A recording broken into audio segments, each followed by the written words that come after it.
Hi, my name's Cameron Carlson with AnimeOnLocation.tv. I'm here at Ohayocon 2018 with some of my fellow steampunk fans, the Automaton band. How you guys doing? What's your guys' real names? Marcus Wolverhampton.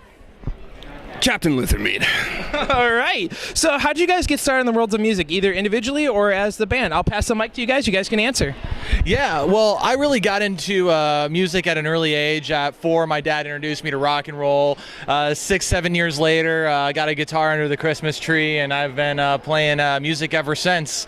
Also dabbled in a little classical music when I was in high school and college with trombone, piano, and things like that.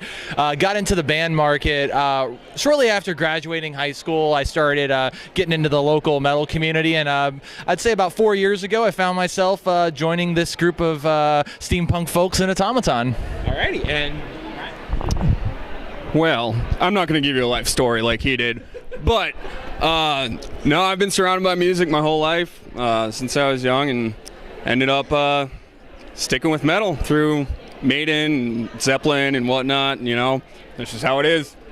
Ever since then, it's been a disease. I'm not going to lie, I'm a Metallica Megadeth fan, so I'm a thrasher. I got introduced, that's how I was introduced. 4 years old, Metallica, Megadeth. Had Injustice for All, and... Yep. That's my brother as well. Yep. So your guys' album is A Bold New Horizon. It has a narrative and some funny dialogue interjected in between there. What was the decision to make a story-driven album? You know, I think a lot of that becomes just what steampunk is in and of itself, honestly. The one great thing that we all loved about steampunk is its open-endedness and really the ability to throw your individuality and your own creativity into it. So when we made this world that our story encompasses, it just really kind of fed into what steampunk is in our eyes, and our love for heavy metal was just, it just worked hand in hand together. When I was writing your guys' questions, I actually listened through the entire album in order to write the questions and everything. So it was a lot of fun. Again, going back into your style of mix of metal and steampunk, how did you guys really kind of like figure that out? Like, what was like, okay, you know, we can do heavy metal, great, we know how to play, we're really good at it, but then the steampunk element, where did that all kind of like start to make it and fit? Well, in general, like, we really look at steampunk as a way to create your own story. You know, like a lot of these conventions, you know, people are dressing up like their favorite characters and whatnot, and where you go to a steampunk convention, everyone's their own character a lot of the time, and they have a backstory. And with the epicness of metal, like the Iron Maiden style, you know, it's a nice world to just jump into and make your own thing. Well, like I said, I really appreciated hearing the story through the album. So you guys have a new album coming out this spring. Tell us about the new album. I believe somebody said they got the master edition of it today. Yes, we actually did get the masters of the album that we'll be releasing on March 24th. This album is actually going to be self-titled. It will be a continuation of the story left off in Bold New Horizon. There was some differences we took into it, but a lot of hard work went into this album. It was actually recorded and tracked on analog tape. Wow, nobody does that anymore, man. I know. It was it's kind of like a little victory for us. It's vintage. Yes, very vintage, very retro. But really, it allowed to really get out some of that big, just raw sound. And unlike the last album, we recorded individually, track by track. So right. Like everything was recorded separately. We recorded all the music at the same time as a unit, because a lot of times people were saying we really want that live sound in the next album, and you know, the only way we could recreate that was rehearsing a lot, and then being able to go into the studio as one unit and just record the whole thing as one solid go. Exactly. Wow.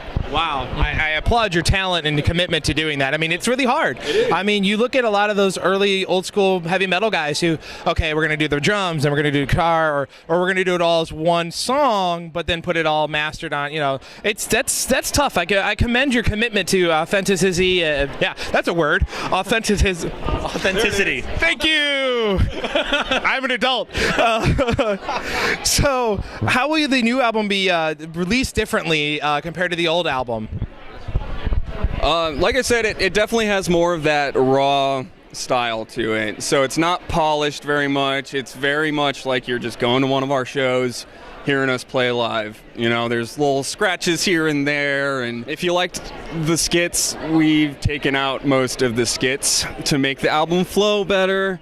I know. We took our fan base Yeah. very seriously. Okay, so if the fans are asking, then it's good. Yeah. And there was some, we had a debate about it and everything, and we have one skit, and then the last couple songs are like song skits. So we just didn't want to make them so staggered, you know what I mean? It felt like it screwed up with the flow, but really that's the main difference, man. Just a little bit more raw, a little bit more organic, and heavy hitting. Harmonies. Alrighty, now you guys have played all over the U.S., and how's that knowing that you guys come from the home of rock and roll? I think it feels pretty good. I mean, it's always nice to be a short driving distance away from the Rock and Roll Museum, but yeah, I think it's really great. I mean, honestly, Cincinnati, where we are, has really flourished the past 4 or 5 years or so. So the scene's really growing. One thing I always take out of it, and a lot of people don't realize, is the family and community there is to the local metal community. I mean, obviously you have that same feel at the steampunk conventions and anime conventions. Everybody's just kind of like all friends here, but the metal community is really the same way. It's like we just want you to come in, grab a beer, talk to your buddies, listen to some good tunes, and just make some new friends along the way. Yeah. Mm-hmm. I mean, I appreciate that myself. I like good music, so we're good. Yeah. So now you guys have had a chance to be steampunk and travel around the country and stuff, and we're friends with the Airship Isabella out of Houston. Have you guys had a chance to work with them at all at any point in time, or just know about them?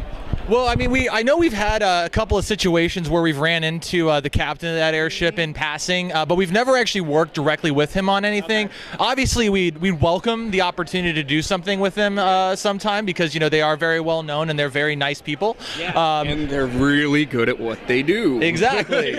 It's like, yeah, I mean, to have that opportunity would be very great, but at this time we haven't done any exclusive projects with them. A tidbit for you is that the voice actress Caitlin French, out of Austin, actually used to be in the Airship Isabella. She actually used to be their ferry with the wings that were leather. Oh yeah. Yeah, that's Caitlin French. Wow. Yeah, we interviewed her 2 years ago at Automaton, and I was like, oh, you used to be part of Airship Isabella. Okay, that's going in the script. Oh yeah. Yeah. So, okay. Any other projects you want fans other than the new album? Yeah. Are there any other projects you want fans to know about? I mean, obviously you guys have a good sense of fashion, as we all know. Is there anything that you guys are currently making that you want to show out to your fans, or any other projects you want to get out there that aren't behind a pesky NDA wall? Well, I was going to say, as far as projects are concerned, that's we don't really have anything new in that regard, but we are planning a little small tour of the album to support the album throughout the Midwest and the South, and then we also have a show lined up for Record Store Day in our local hometown. Really, I think the goal of this year is to really just get out there, play a lot of shows in our local scene, and do a little bit more out of town gigs. And also, with the way we were able to record this album, we really want to start putting something out every 6 months to a year and really start hammering out some new music, because we spent way too long on this one. So we're ready to kind of hit the road. Yeah. 3. Yeah. Okay. And how easily and smooth this worked out, man. Like, I see us going pretty hard. We're already bouncing around song ideas. Like, we're ready to write again. You know how to use a mic. Yeah. Eat it like this. Okay. Now, just finishing things up. How can we keep track with you guys online? And a final message you want to get to the fans that have stuck with you through this great journey of being on the airship with you and all that type of just stuff. Well, first of all, I just wanted to say to everyone who supported us these last, 6 years. Just thank you. Thank you so much for showing up to our shows. I mean, one of the things that we really love, and we honestly feel spoiled rotten every time we have, is people who have traveled, local fans who have traveled to see us play out of town, and just people who just come to every one of our shows and have never missed one. And those people, I mean, just them and everybody that's come to see us, it just warms our hearts every time. So thank you so much for all your support and making us get to a second album. Yeah. But I will say you can find us on Facebook.com/steampoweredmetal. You'll also be able to get to our Bandcamp page by going to steampoweredmetal.bandcamp.com. That will be where you can buy all our music. Instagram, Automaton Official. Yup. And we're also in the works about getting a website together that kind of just unifies everything and ties it all together. The rug really ties the room together. All right, I love the Big Lebowski quote. Thank you guys so much, and it's been wonderful talking to you, gentlemen. Thank you again so much. Thank you, man. Thank you very much, sir.